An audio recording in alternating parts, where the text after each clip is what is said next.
গীতাঞ্জলি। শুরু হচ্ছে আপনার স্বাস্থ্য। আজকের বিষয় হিট স্ট্রোক থেকে সাবধান, বলছেন মেডিসিন বিশেষজ্ঞ ডাক্তার শুদ্ধ সত্য চট্টোপাধ্যায়। হিটস্ট্রোক এই মুহূর্তে একটা খুব গুরুত্বপূর্ণ চর্চার বিষয়। এখন বাইরে যে তাপমাত্রা, সেই তাপমাত্রাটা হিটস্ট্রোক অবধি আমাদের নিয়ে যেতে পারে। কেন পারে?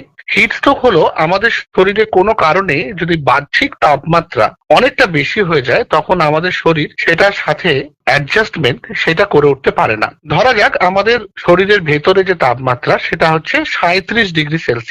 আমাদের সাধারণত বাইরে 45° অবধি বা নিচের দিকে দেখলে প্রায় 15° অবধি শরীর বাইরের এই তাপমাত্রার তারতম্যকে নিজের মতো করে অ্যাডজাস্ট করে নিতে পারে। আমাদের বডিতে কিছু মেকানিজম আছে যেটার মাধ্যমে বাইরের তাপের সাথে শরীরের ভেতরের কিছু মেকানিজম হয়ে ভেতরের তাপটা আমরা সঠিকভাবে মেনটেন করতে পারি। কারণ এই 37° তাপমাত্রাটা আমাদের শরীরের যে প্রয়োজনীয় বিপাক পরিপাক এগুলোর জন্য খুব প্রয়োজনীয়। এটা যদি কোনো কারণে পরিবর্তন হয়ে যায় তখন আমাদের অসুবিধা হয়। এক একটা প্রাণীর শরীরের মধ্যে তাপমাত্রা এক এক রকম হয়। এর মধ্যে মানুষের ওই 37°-র আশেপাশে হয়। তো এবার কোনো কারণে যদি হিট বেড়ে যায় বাইরে, তখন আমার বডি থেকে অতিরিক্ত পরিমাণে জল ঘামের মাধ্যমে বেরিয়ে যায়। আমাদের ঘাম যখন সারা শরীরে হয় তখন সেখানে যে জলকণা, সেই জলকণার মাধ্যমে বাষ্পীভবনের লীন তাপ বলি আমরা, মানে শরীরের চামড়া থেকে সেই তাপটা নিয়ে বাষ্পীভবন হয়, যার ফলে শরীরটা ঠান্ডা হয়। এটা একটা মেকানিজম। এবার কোনো কারণে যদি দেখা যায় শরীর থেকে অতিরিক্ত জল বেরিয়ে যাচ্ছে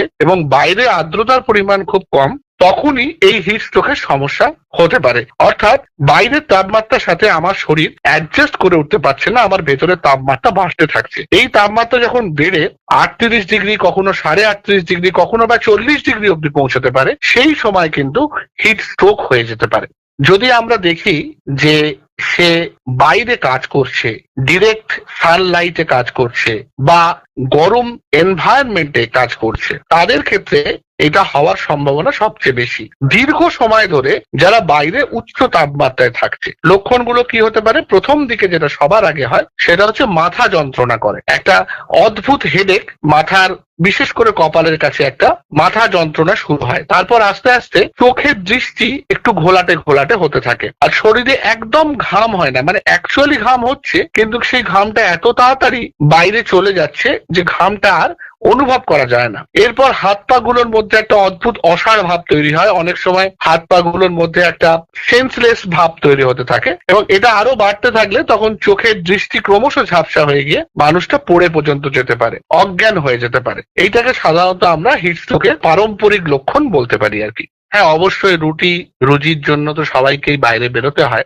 এবারে এখনকার যে তাপমাত্রা, এই তাপমাত্রার সবচেয়ে বড় বৈশিষ্ট্য হচ্ছে এটা খুব শুষ্ক তাপমাত্রা। শরীর থেকে প্রচুর পরিমাণে জল বেরিয়ে যাচ্ছে, যার জন্য সবার আগে যেটা প্রয়োজন সেটা হচ্ছে প্রচুর জল এবং জলীয় পদার্থ খেতে হবে। সেটা একদম টাটকা ফলের রস হতে পারে, সেটা ওআরএস টাইপের যে সমস্ত নুন চিনির যে সঠিক মাত্রায় তৈরি হওয়া, যেটা শুধু গ্লুকোজ বা চিনির জল খেলে কিন্তু হবে না, এখানে সেক্ষেত্রে ক্ষতির সম্ভাবনা থাকে। সব সময় যেন নুন থাকে প্রতিটা জলীয় তরলে, কারণ আমাদের শরীরে যখন ঘামটা বেরোয় তখন ঘামের সাথে অনেকটা সল্টও বেরিয়ে যায়। তার সাথে সারা শরীরটা যতটা সম্ভব সুতির কাপড় দিয়ে ঢেকে নিতে হবে।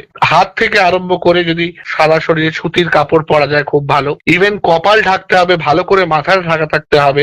নাক অব্দি মুখে মাস্কের মতো, যেন আমরা আগে মাস্ক পরতাম কোভিডের সময়, সেই রকম রুমালটাকে প্রয়োজন হলে রুমালটাকে একটু ভিজিয়ে নিয়ে সেটাকে নাকের একদম অপর অব্দি, এবং একটা রোদ চশমা পরা, মানে শরীরের কোনো অংশে যেন সরাসরি তাপ না লাগে। বারবার চোখে মুখে জল দেয়া এবং সরাসরি সূর্যালোকের কাছে না থেকে একটু ছায়ায় কাজ করা বা মাথায় ছাতা নিয়ে কাজ করা বা কোনো শেড নিয়ে কাজ করা, টুপিও পড়তে পারে অনেকে।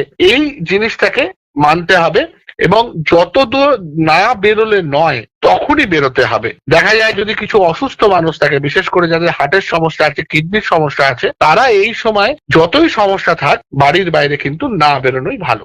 মোটের উপর খুব হালকা খেতে হবে, বেশি তেল দেয়া, বেশি মশলা দেয়া এই ধরনের খাবারগুলো অ্যাভয়েড করতে হবে। স্বাভাবিক ভাত, অনেক ক্ষেত্রে পান্তা ভাত, দই, চিড়ে, যে সমস্ত খাবারগুলো একদম আমরা হালকা খাবার বলি, হালকা ডাল, একদম এমন ভাবে রান্না হবে যে রান্নাটা তেল ছাড়া বা কম তেল দিয়ে, ভাজাভুজি যতটা সম্ভব অ্যাভয়েড করতে হবে, জাঙ্ক ফুড গুলো যতটা সম্ভব অ্যাভয়েড করতে হবে, সরাসরি ঠান্ডা জল, কোল্ড ড্রিঙ্কস, আইসক্রিম এগুলোকেও অ্যাভয়েড করতে হবে, সাধারণ জল খাবে বা ফ্রুট জুস বা ফলের রস খেতে পারে। আর বাড়ির যে রান্নাগুলো হয় একদম হালকা রান্না খেতে হবে এবং প্রচুর ফল খেতে পারে, টাটকা ফল, মাছি বসা নয়, টাটকা ফল এবং ফলের রস যত বেশি খেতে পারবে তত ভালো।